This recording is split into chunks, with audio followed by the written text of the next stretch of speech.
Disney's 2016 smash hit and Best Animated Feature winner Zootopia was a pure delight.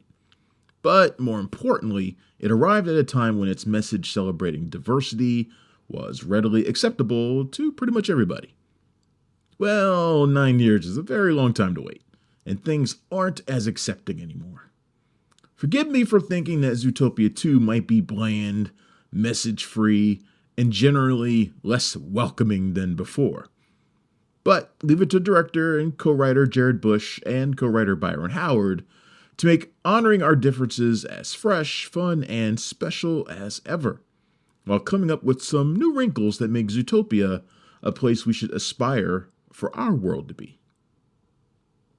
The animal city of Zootopia is a place of harmony, although it was threatened by a vast conspiracy revealed and foiled by the unlikely duo of bunny cop Judy Hopps and petty criminal fox Nick Wilde, voiced impeccably by Ginnifer Goodwin and Jason Bateman.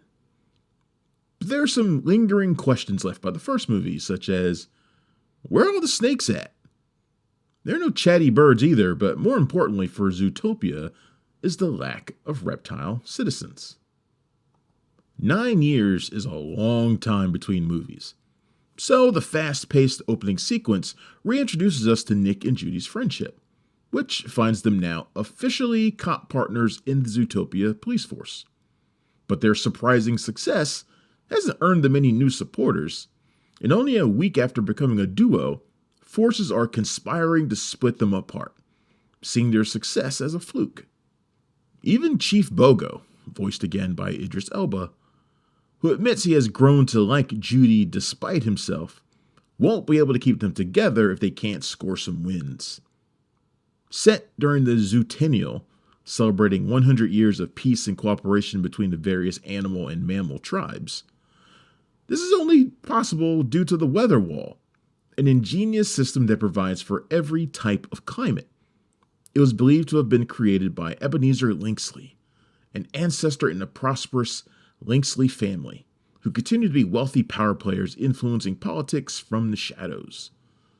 But that same ancestor was supposedly attacked by a viper just as they were about to launch Zootopia, and because of that, all reptiles have long been banned from the city. Most citizens have never seen one at all.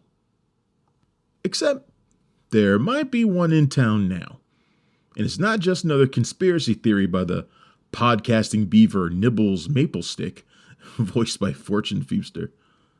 This sly reptile, Gary the Snake, voiced by Ke-Huy Quan, infiltrates the Zutennial Gala, where Shakira returns as pop star Gazelle with the catchy tune Zoo, try to get that out of your head, to steal Ebenezer's journal that reveals the whole truth surrounding Zootopia's creation. But there are powerful forces that don't want that truth exposed, and that's where Nick and Judy come in. There's a lot going on in Zootopia 2, but that's also part of what makes it great.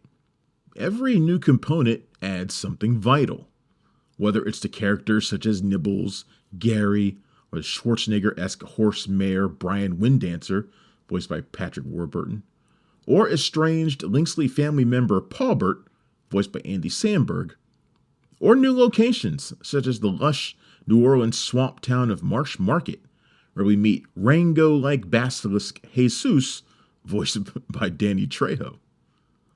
Old favorites pop up and don't feel like they're being shoehorned in, but like they are an essential part of the Zootopia tapestry, such as resident Corleone-esque Arctic shrew Mr. Big. If you need someone thrown in the back of a car trunk, he's your shrew. But the real heart of Zootopia 2 is the relationship between Judy and Nick. They couldn't be more different, and while that helped them solve their biggest case, can it also be what drives them apart as friends? It's amazing how quickly we fall back in love with these two, even after so long away. Nick is a natural loner, and Judy comes from a fluffle, literally a bunch of bunnies. So they should never work as a team, and yet they do. He builds her up, she gives him someone to care for. We can't help but love it. They've kind of got a moonlighting thing going on too, whether it makes sense or not. But this is Zootopia, and if there's a way to make this bunny-fox pair a couple, Disney will find it. I mean, they managed to cram in a hilarious reference to The Shining that comes absolutely out of nowhere and is totally brilliant. Zootopia 2 has loads of heart, a compelling mystery, loads of new, unforgettable characters, and most importantly, it still has a message of inclusion that resonates. Disney better not make us wait another decade for the next one.